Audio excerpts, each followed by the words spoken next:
Pleasure to speak to you. Last time we did an interview at the beginning of the 12-day war as the missiles were raining down on Israel and Iran. I want to get your initial thoughts on what we're seeing today. I think you can't say it's a surprise. Everyone expected the war to start. The timing of it, and also what we've seen so far in terms of the targets. Well, I mean, it's as you said, this was expected. I've been saying for some time now, just watching the logistical flow of American military resources into the region, that we had probably passed the point of no return, that once you flow a certain amount of military resources, the war will happen. It has to happen on a given timeline. That's just the way the world works. That's the way war works. You know, and if I'm seeing this, I have to hope that other people see it as well, or at least assume that other people see it as well, meaning the Iranians.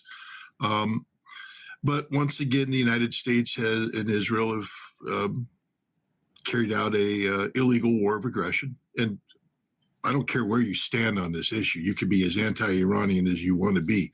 It's an illegal war of aggression.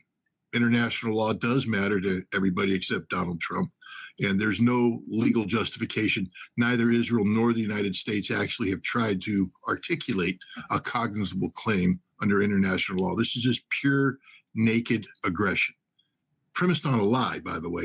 Israel calls it a preemptive attack, and yet there was ongoing negotiations, just like last time. You know, Iran had put a significant offer on the table, the same offer they were preparing last time. So anybody who thinks this is about nuclear program, Iran's nuclear program, it's not. This is about Israel's ambition for a greater Israeli project, and the roadblock that was preventing it was Iran, the Islamic Republic, which has created an axis of resistance inclusive of Hezbollah, Ansarallah, Hamas.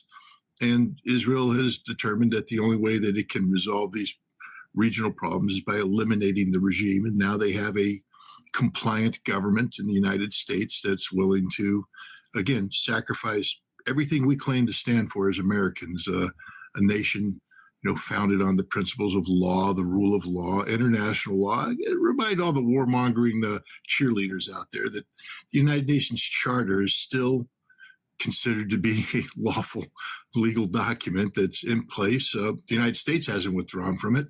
And if you're an American, you do understand that the charter, since it was signed by a president and ratified by the Senate, is the supreme law of the land. That's what the Constitution says. So we have violated our own Constitution in carrying out this attack. I just want to set it straight up, because in conflicts, sometimes there's a gray zone. We don't know who's right or who's wrong. There's no doubt here. There's good guys and there's bad guys. And the United States is on the bad guy team, because we're the ones that are waging what was called the greatest war crime of all time, a war of aggression. There was no reason for this war. There was no imminent threat for this war. There was no justification